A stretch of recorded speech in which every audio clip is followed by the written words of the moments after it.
দিন যত তাড়াতাড়ি যাচ্ছে ঠিক তত তাড়াতাড়ি আশেপাশের বন্ধু বান্ধব সব হারায়া যাচ্ছে।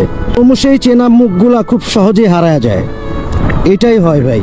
এরকমটা না হইলেও পারতো, কিন্তু ঠিক তখনই খারাপ লাগে যখন চিন্তা করি যে ছিল তো অনেকেই, পথে কতজনরে হারাইলাম, চেনা মুখগুলা এখন খুব সহজেই অচেনা হয়ে গেল।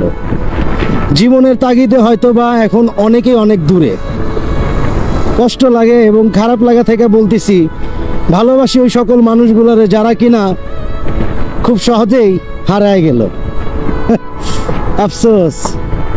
আসলে বন্ধু বান্ধব ভাই, একটা সময় গিয়ে আপনি অনেক কিছুই আর্নিং করবেন, অনেক কিছুই হবে আপনার লাইফে, বাট ওই যে পরিচিত মুখগুলা, সেই অনেক আগ মুহূর্তে যেই কাছের বন্ধু বান্ধবগুলারে ছাড়া আপনি একটা মুহূর্ত চিন্তা করতেন না, ওই মানুষগুলো একটা সময় গিয়ে হারায় যায়।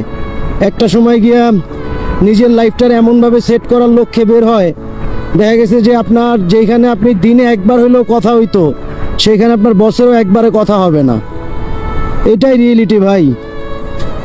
আসলে খারাপ লাগে যখন চিন্তা করি যে খুব সহজে আমরা বড় হয়ে যাচ্ছি, খুব সহজেই।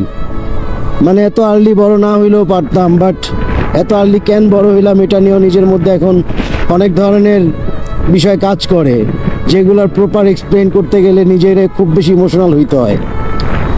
খারাপ লাগে ভাই। অ্যান্ড আপনার বন্ধু বান্ধব যারা এরকম আছে না, তাদেরকে একটু মেনশন করে দিয়েন, যারা দূরে গিয়ে খুব বেশি অচেনা হয়ে গেছে।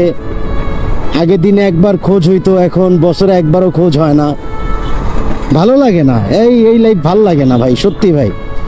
আগের লাইফটাই খুব বেশি ভালো ছিল, যেখানে আসলে কোনো চাওয়া পাওয়া, খারাপ লাগা, কোনো ঝামেলা ছিল না। শুধু বন্ধু বান্ধব, আড্ডা, মজ মাস্তি, ফাজলামি, কত কিছু, কত কত ধরনের good situation. And that's why কথাগুলো বলা।